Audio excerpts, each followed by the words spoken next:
Payton both came from Mississippi.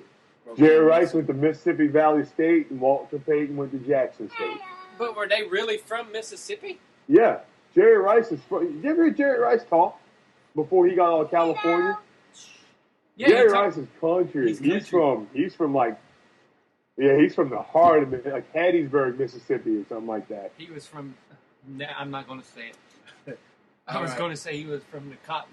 Your black ass don't belong here in Mississippi? Now, come down now. There you go. I'm just saying that. Look, whether we like it or not, Mississippi during that time it happened. Was like that, and that's what part he was from.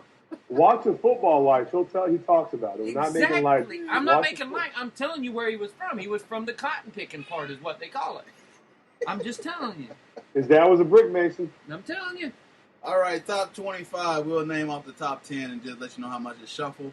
Florida State, Auburn, Mississippi State, Ole Miss, Baylor, Notre Dame, Alabama, Michigan State, TCU, Arizona. Oklahoma fell out. Oregon, Texas A&M. There was a few that dropped out. But Kevin's like making his face like what? Arkansas got. Can I sound off on one thing here, please? Go ahead. Why the hell is Florida State still number one? Yeah. They struggled against North Carolina State, who got embarrassed by Clemson on Saturday. The week before that, they struggled against Clemson. They beat Wake Forest. Wake Forest. And they struggled at their first game of the year. Auburn just embarrassed LSU. Yeah, they struggled against State. Auburn's beat ranked teams in Arkansas. How Auburn didn't make that jump? And also, I need to address this. I've heard some listeners complain, big Notre Dame fan, why didn't Notre Dame move up and Mississippi State and Ole Miss jumped in? So he says because of the SEC bias. Because of who they beat. I'm going to address this, Tim, because I know you're listening, because you always do. When you struggle with one loss Stanford, while the two teams behind you, one that was at number 10 when you were sitting at number 9 and one that was number 12, when one beats the number 2 team and arguably the best college football team in the country, yeah, they beat him at the horn, but they still beat him. And the other at number 12 convincingly embarrasses the number 16. And I say convincingly because the score was not indicative of how close that game was. Mississippi or Texas A&M scored 2 touchdowns in garbage time. Mm-hmm. You're going to get jumped. So look, Notre Dame, if you want some recognition, you got 2 weeks. In 2 weeks, you'll be able to get your recognition. The Florida State, right? Yep. There's where you get your recognition. Go and beat Florida State. Notre Dame, if you want some recognition, please beat them. Please. A conference. If Notre Dame wants recognition, well, now they're playing join a conference. Yeah, they're technically playing a ACC schedule, but they're technically not in a conference. But even if they were in the ACC, they would still technically not be in a conference. If you get technically they play who they want because they got that $1 billion NBC deal. Exactly. Yeah, that's why I'm so critical of Notre Dame because they handpicked their schedule. But they are on an ACC schedule now. Yeah, because Stanford's in the ACC, right? I'm talking about most of the games from now on are going to be against ACC teams. Notre Dame, if they want my respect, because Notre Dame fans, you don't hear from them unless Notre Dame is winning. Notre Dame wants my respect. Get into a conference. Stop thinking because you're Notre Dame, you deserve when the kids can tell. You ain't won the national title in 27 years. They don't know that. They're like the Dolphins fans that keep talking about the 72 season. Nobody cares about Notre Dame football anymore but you. Get into a conference, start playing legitimate. Get into the Big Ten. Get into the Big 12. Get into a conference if you want to start taking you seriously. But when your wins are against teams like Navy and Air Force, yay! Nobody can take you seriously when you start bitching because you're getting overlooked. Especially when you struggle with Stanford. And honestly, you are probably going to get lambasted in 2 weeks when you play Florida State. I wouldn't say that. Oh, they're going to get thrashed. I wouldn't say that. I wouldn't say that because FSU can't stop a cold. Yeah, their defense. They cannot stop a cold. Don't click it on. They're going to click it on for Notre Dame. Yeah, they can't stop a cold.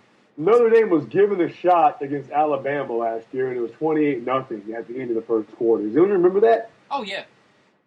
I mean, a fake woman killed herself because of that game. That's how bad it was. A fake woman killed herself. Oh, my gosh. Oh, man. No! All right. Let's see right here. Now we're haunted by our ghost. Yeah. And any one of these teams that y'all think that are probably between 10 and 20 can move up in the top 10? Read 10 through 20 again. You got Arizona, Oklahoma, Oregon, Georgia, Texas A&M, Ohio State, Oklahoma State, Kansas State, UCLA, East Carolina, Arizona State. Arizona State. I think Oklahoma's going to get back in there. They lost to a good team in a good game. They did. That was a great game, It was by a the good way. game. I watched that game. I think Oklahoma's going to get back in there. And don't be surprised if Texas A&M weasels their way back into the top 10. You think so, huh? Yeah. The game I'm looking forward to this week is Auburn and Mississippi State. Yeah, that's going to be. That game's going to be. And the bad part is, I don't got neither one of the Mississippi teams winning, just because they're going to be coming off that emotional high, and they're going to have that letdown. Yeah. One of them's playing at home, but they're coming off. They exerted so much in both of their wins. I tend to lean more to Mississippi State may be the one to win, just because of what they got on their team. But they wasted so much energy, and they have to be spent. But there should be some good games. Disagree. I think Ole Miss loses. Mississippi State dominated. I watched that game. Dominated that game from kickoff to final buzzer. Well, Mississippi State's got probably the best player in the country. Dak Prescott. I stand corrected when I said that Matty Mock, probably the best quarterback in the SEC. No, Dak Prescott from Mississippi State. That boy bad. And the kid's only a sophomore. A bad man. That is he's a leader. He is a contender. I think, and they've got a coaching staff out there. I think that Mississippi State beats Auburn. Ooh. They had LSU handily beat, and then they pulled everybody out. They had Texas A&M handily beat. Coming in to Starkville is not a friendly place to play. I think Auburn gets it on Sunday or Saturday. All right. I'm calling the upset. I would have called Alabama losing to Arkansas, but after that, I think Alabama's going to hang 70 on Saturday. All right. Well, let's go ahead and keep this moving here. Well, guys, y'all want to keep going, or are we good for a break? Let's keep going. I've been up since 3 o'clock this morning. And I'm on vacation. Figure that out. And you're on vacation. How is that possible? I had to take a test this morning. All right, well, let's move into NBA. We got a couple of God. Yeah, welcome to NBA. Gee. Welcome to this side of the Kevin, court if we didn't interfere, we'd be talking about the NBA like in July. You know that, right? All right, so Nick Stauskas, the guard. Can we stop until it's All-Star break? The guard for the Sacramento Kings. Say he was surprised to the reaction to his comment that he made. He made the greatest comment ever. He said, and I quote, "I understand that I'm a rookie and I'm white. There you go. People are going to attack me at all times," he said. Just coming out there in the game, I felt it right away. It's true. And then he's white. So there's talking about he's Canadian. He's not white. There's a difference. He's pale. He's pale. So, because there was a whole reaction, everything like this, he actually come on and said, "I was very surprised. People kind of took it too far with what I was saying. I wasn't trying to get anyone to feel sorry for me. I was trying to be not trying to be controversial or anything like that. I was trying to keep it real." So, did keep it real goes wrong here? Nick Stauskas is my new favorite player. Yeah.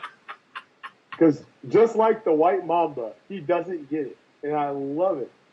He doesn't get it. I love it. He's like the White Mamba. He's like Brian Scalabrine. He's my new favorite player. But you know what? They can't get mad because they can't get mad about that comment because the stereotype is there. Hell, there was a movie called White Men Can't Jump. There you go. He is Billy Ho. I like him. And the kid is actually pretty good too. Let's be honest. He's already impressed, and he already had a great summer league, having a solid preseason. He's only missed three of his 3-point shots that he took. Like I think 8 of them so far. I read the comment. I thought it was amazing. I was like, he's right. It was stating the obvious. But I was like, he's right. But I mean, is there Kevin? When we go to the park, what automatically do they do? Go after the white guy. That's automatic. If I go to the park with you or John, and we go to a predominantly black park, they're going to be like, because go right at the white guy. There's some good white defenders out there. But they're going to go right at the white guy.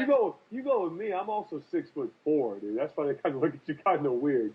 But no, they look at me kind of weird because you're bigger than me. I'm still tall. He's right. That's the thing. Yep. He is right on the money, and it's like when you're at a formal dinner party and somebody farts.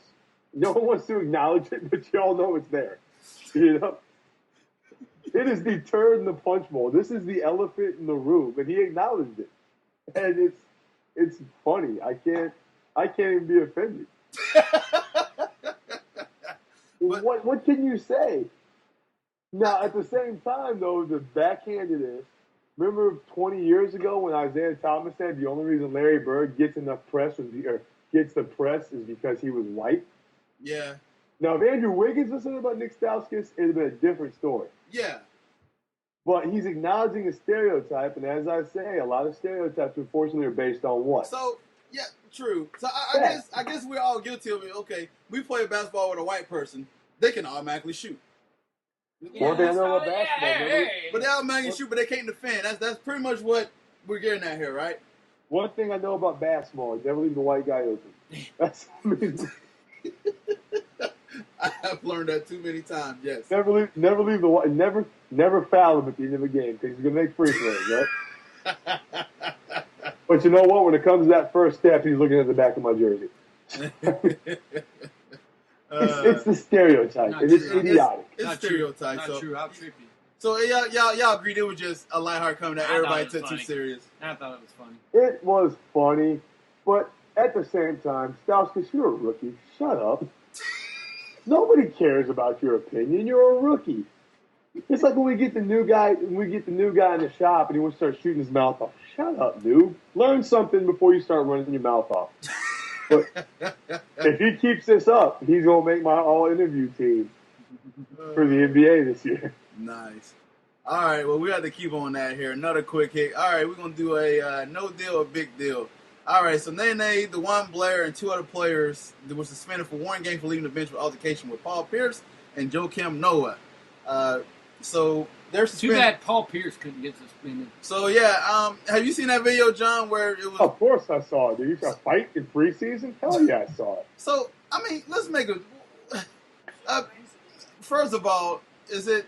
Because they're playing the Miami Heat. They're opening the season against Miami Heat on the October 29th here.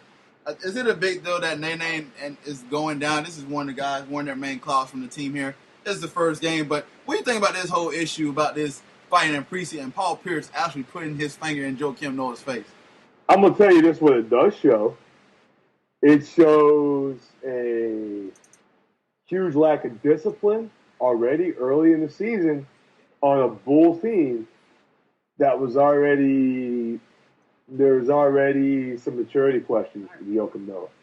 It definitely shows that. It shows a lot. When you can't control your players in preseason, especially when you're finally getting a healthy Derrick Rose back, when you're finally getting him back, it shows a lack of discipline. And then you've got Paul Pierce been in the league for 17 years, 18 years. And you've got Nene, who's been in the league for about 12 years. And but she should know about this. Don't leave the bench. They should know better. But it goes back to discipline. You don't want this. It's understood middle of the season, things are going to get chippy. Mm-hmm. But the NBA it's spiraling to another lockout. We know what's happening. You've got racist owners saying inappropriate things. I'm trying to word this as delicately as I can. Yeah. Saying inappropriate things. You've had 2 different occasions. Why are you going and trying to prove them right? Really, why are you going and trying to prove them right? That is a thug street ball mentality.